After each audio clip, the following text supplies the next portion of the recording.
The mother cat and 3 tiny cheetahs became inseparable from the very first night.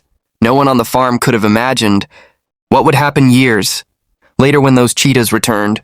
Something was wrong at the edge of the property. The fence had been torn open, not by a person but by something big, something that moved through the darkness and left footprints in the mud the size of dinner plates. The farm workers stood in silence looking at one another because whatever had come through that fence hadn't left. It was still out there. To understand what happened that night, we have to go back 2 years to a cold morning in the South African bush.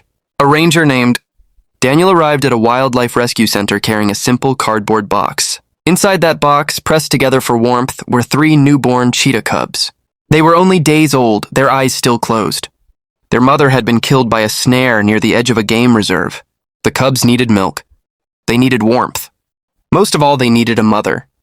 What they got was Zara. Zara was a 6-year-old tabby cat who lived freely around the rescue center. She had already raised 2 litters of kittens and was known among the staff for being unusually calm and gentle. When Daniel placed the box near her sleeping spot, he didn't expect much. He only hoped she wouldn't run away, but she didn't run. She walked over slowly, sniffed each cub, and then did something that made Daniel hold his breath. She lay down beside them, curled her small body around all 3 cubs, and began to purr. The cubs, Asha, Tao, and little Bindi, grew quickly. Within weeks, they were already bigger than Zara, but they didn't seem to realize it. They still pushed their heads under her chin, followed her to the food bowl, and slept in a pile with Zara in the center, and Zara never flinched. She groomed them carefully. When their play became too rough, she corrected them with a gentle swat. In every way that mattered, she was their mother. But as the months passed, the rescue center faced a difficult truth. Asha, Tao, and Bindi were wild animals. They were born to run across open plains and hunt under the African sun. Keeping them in a sanctuary meant denying them the life they were meant to live. So a decision was made. The cubs would be relocated to a protected game reserve, a vast wilderness where cheetahs had roamed freely for thousands of years. On the morning they were loaded into the transport crates, Zara sat quietly by the gate and watched. She didn't cry out. She didn't move. She simply watched as they were taken away. Life at the rescue center slowly returned to normal. Zara went back to her daily routines. New animals arrived. Work continued. Seasons changed. Then, 23 months later, came the night the fence was torn open.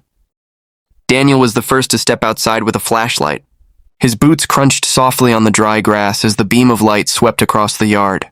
Then it stopped. 3 pairs of glowing eyes stared back at him from the darkness.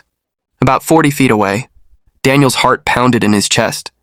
These were not small animals. These were the eyes of fully grown cheetahs, slowly moving closer. He didn't run. Running would trigger the instinct of every predator. So he stood still, his flashlight trembling in his hand, as the 3 animals stepped out of the shadows and into the light. And that's when he saw it. The markings, the familiar patterns. And on the largest cheetah, a small notch in the left ear, a scar from a childhood tumble near a feeding station. Daniel whispered a single word. Tao. The cheetah stopped. It tilted its head and a soft sound came from its throat. Not a roar, not a growl. It was a chirrup, the greeting sound cheetahs make when they recognize someone they know. Then all 3 of them made the same sound. They had come back. No one could fully explain how. The reserve was nearly 60 kilometers away. They had crossed rivers, roads, and the territories of other predators. They had every reason to stay away. And yet here they were, standing in the same yard where they had learned to walk, where they had eaten from bowls, where a small tabby cat had once kept them warm. Daniel made a decision. He went inside and gently picked up Zara. Carrying her to the doorway, he set her down on the step. Zara looked out into the darkness and sniffed the air. Then her whole body went still. Asha, the smallest of the 3 cheetahs, stepped forward slowly. She lowered her head until it was level with Zara, and the little cat did what she had always done. She pressed her forehead against the cheetah's face and began to purr. The 3 cheetahs settled quietly on the grass nearby, calm and watchful. They hadn't returned because they were lost. They hadn't returned because they were hungry. They had returned because she was their mother. And they wanted her to know they were okay. Some bonds don't break with distance. Some bonds don't break at all. And on a quiet night in the African bush, 3 wild cheetahs proved that real love has no species. If this story moved you, share it with someone who needs to believe in something good.